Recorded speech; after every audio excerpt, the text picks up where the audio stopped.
Okay, our next teller, Cathy Salibian, is a nonfiction writer whose work has appeared in the Ararat, The Sun, the Los Angeles Review of Books, and other publications. Born in Casablanca, Morocco, she is at work on a memoir about her zestfully unassimilated Armenian-American family. And she will read an essay called Filled Cookies. And by the way, somebody was over here commenting, oh, these cookies are good. Where did you make these? You're going to hear the story about the filled cookies. But no, I did not make them. I ordered them online. Because I made them once. So it had come to this. Centuries of culinary heritage devolved on my watch into a bunch of parsley liquefied in its produce bag and 4 limp carrots whose tips had shriveled black. I stood in front of my open refrigerator door as if something appetizing would materialize if I stared long enough. Nothing. Cold air. A stale smell. You grow up in an extended, food-centric family, and all you want to do is get away and be an individual. You get away, become an individual, and before you know it, you're a case study in modern alienation. So I set out to reconnect with my roots. Or at least my root vegetables. The refrigerator of my childhood was nothing like this. Its shelves would be crammed with marinating shish kebab, giant bowls of homemade yogurt, plastic containers of leftover hummus and dolma, round wooden boxes of Beirut baklava. Survivors of the early 20th century Ottoman genocide of Armenians. Over the years, my parents had moved from country to country. Turkey, Lebanon, Morocco, the United States, walking a tightrope between starting anew and retaining identity. I turned from my empty refrigerator to a bookshelf and took down a volume entitled Treasured Armenian Recipes.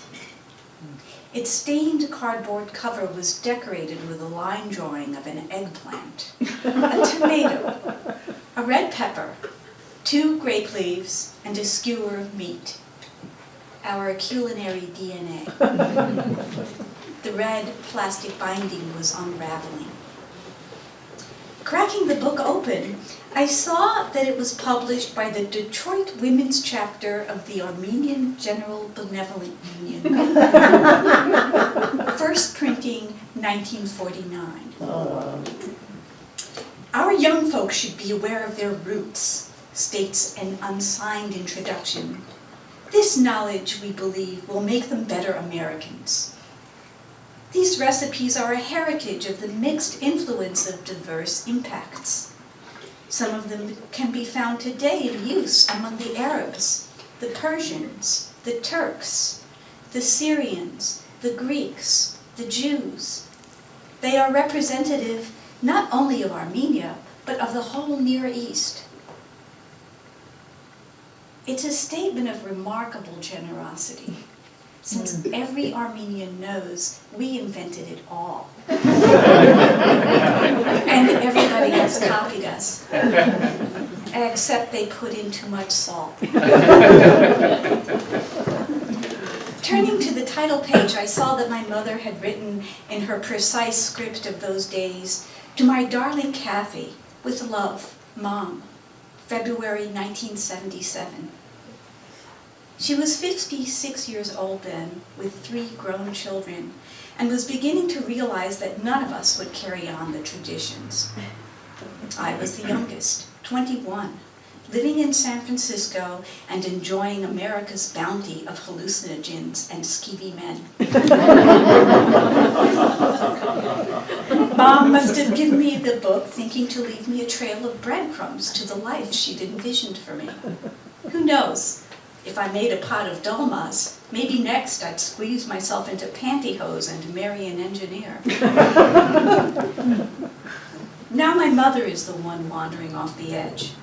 The doctors say she has Alzheimer's. What's wrong with me, she keeps asking. Why can't I think? They call it a memory disorder, I tell her. You go to the doctor, you tell him you can't remember things, and his diagnosis is that you can't remember things. She laughs. For Armenians, irony and coffee are the last things to go.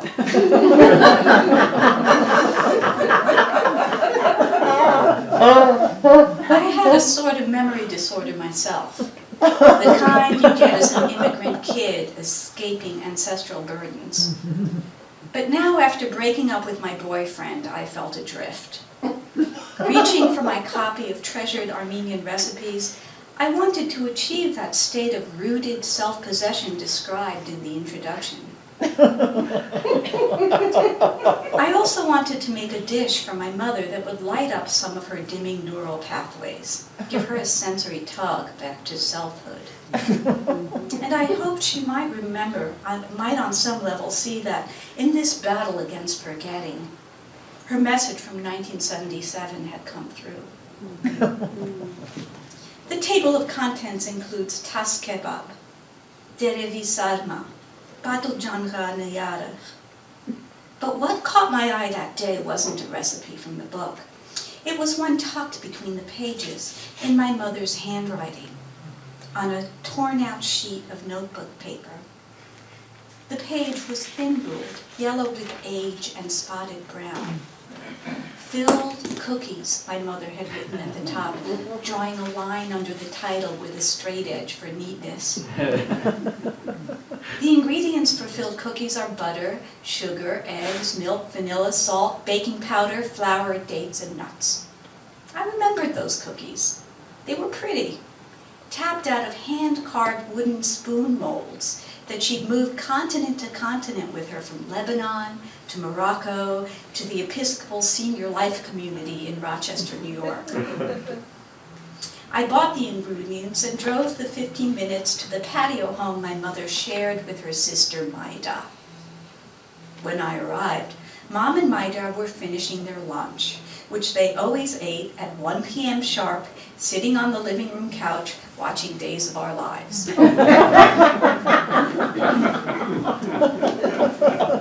Daughter, she said, how nice to see you. It's nice to see you too, I said, bending down to kiss her cheek. Extricating myself back up to standing took some effort. My mother's grip was remarkably strong. Why are you here, she asked. To make filled cookies. I called earlier and Maida said I could use your kitchen. Why filled cookies, my mother asked. I'm rediscovering my culinary roots, and I think the spoons are cool. Your culinary roots? Good. A carnivorous expression crossed her face. Find me some bastırma. Bastırma is a dried meat of Anatolian origin. Salted, desiccated beef, or camel, lamb, goat, or water buffalo, if we are to believe Wikipedia, coated with cumin paste. My mother used to slice bastırma onto meze platters or fry it with eggs. The smell is something between a spice bazaar and roadkill.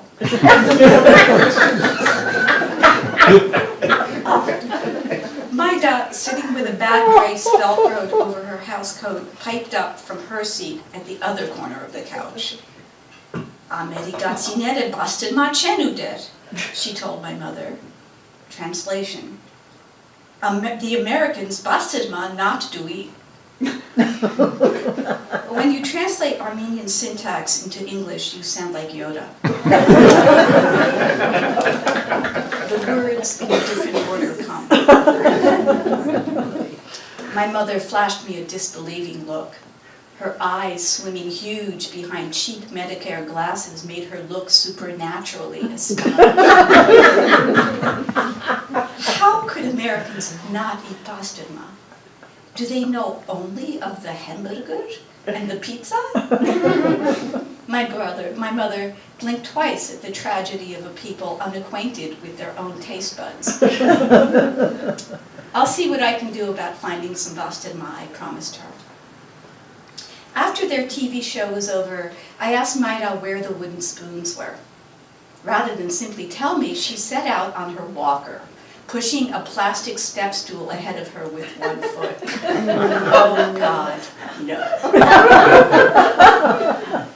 From the direction in which she was headed, I guessed where to find the spoons and rushed to fetch them before having to watch her climb and reach. Be careful, she said. Don't fall down.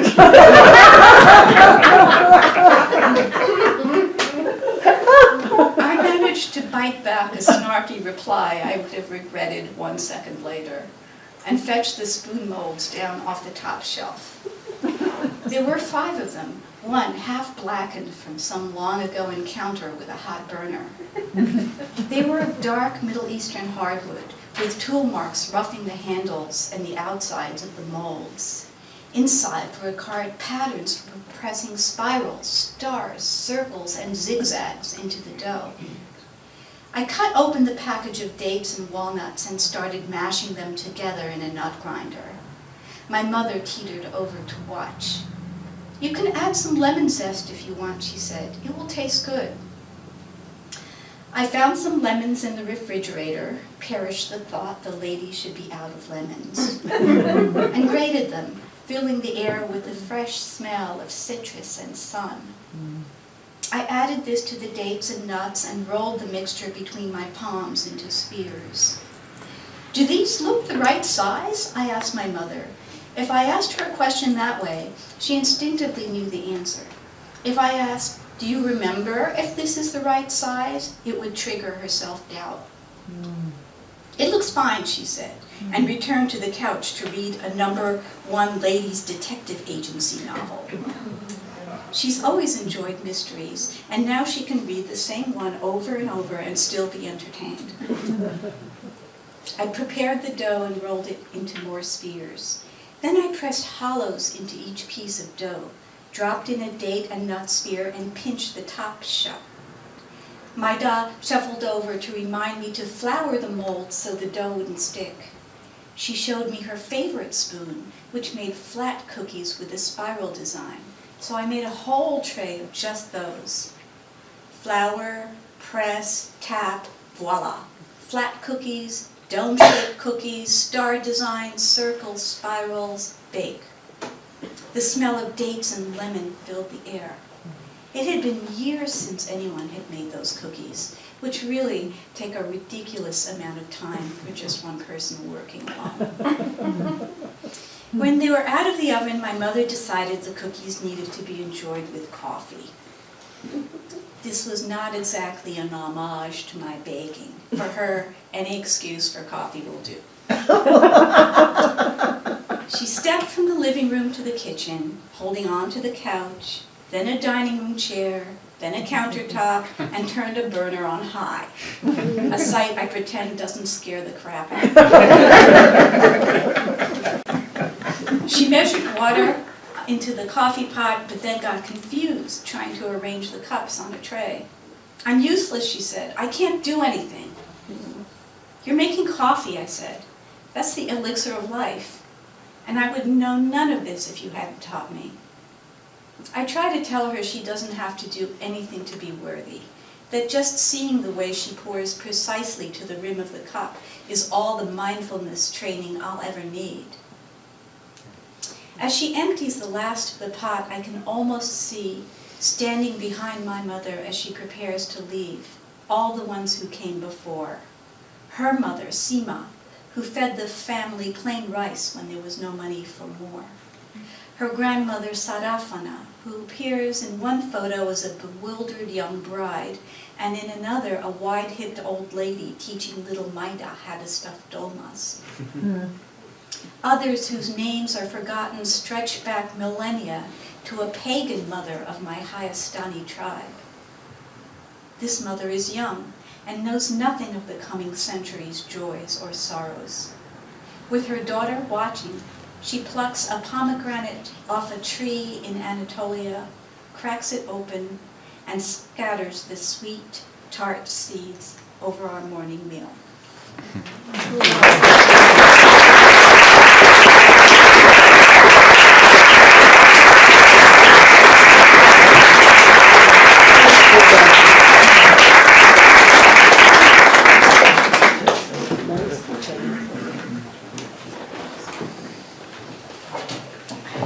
Thank you, Cathy, for more than the cookies, for reminding us of the women up and up and up that lovely line.